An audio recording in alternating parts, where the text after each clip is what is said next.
I could kill both of you, she said softly. I probably go to jail, but certainly won't feel guilty. Brandi Spencer turned the key in the ignition, still trying to come up with a good opening line as she braced herself to walk in on her husband and his mistress. Killing them would be too quick and painless. She wanted them to suffer. Settling into the black leather seat, she tried something else. Heifer, what the hell do you think you're doing with my husband? No, too common and too weak.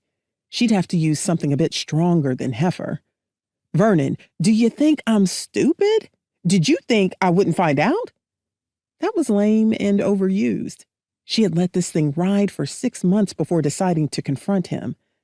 Since I'm paying for half of this affair, what's in it for me? That might work. Fingers of doubt sent a chill through her. She knew Vernon would have every excuse in the book.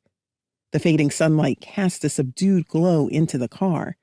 Leaning back in the cool seat, she realized that asking for a divorce while the woman he'd been sneaking around with for the past 6 months was looking on wouldn't leave him any breathing room, and she didn't mind one bit if he choked on what she was about to serve up. If she could find the courage. She reached into her purse, grabbed her equipment, and placed it in her bra, tucking it out of sight. Brown and yellow leaves danced in the chilly October wind as Brandi left the security of her car and inched her way toward what could be a total liberation or her worst nightmare. Doing the unthinkable tugged at her mind, but common sense kicked in. How long would the pleasure of killing them last? She had to find a better way. Walking up the cobblestone path, she gazed at the house her accountant said Vernon had paid for out of their business account. Taking a long, slow breath, she knocked on the wooden door.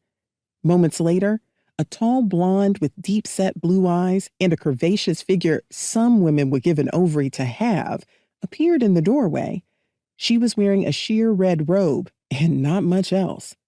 Gathering her strength, Brandi abandoned her rehearsed lines. "Good evening, Tanya. I'd like to speak with you and my husband," she said, breezing past the mistress into a spacious, tastefully furnished living room.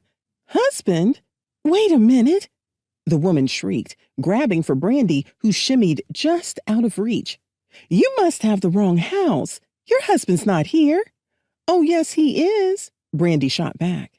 Outrage fast replacing fear, she stood facing Vernon, a man whose charisma, handsome face, and tall, muscular build had put moisture in the driest panties.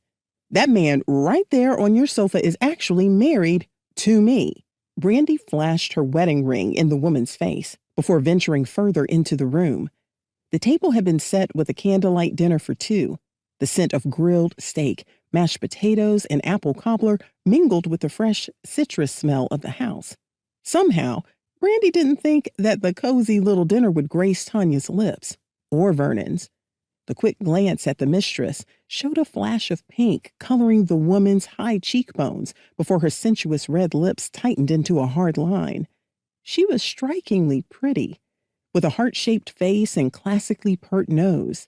She looked as though she belonged on the pages of Cosmo or Vogue, rather than hidden away in a bungalow on the south side of Chicago.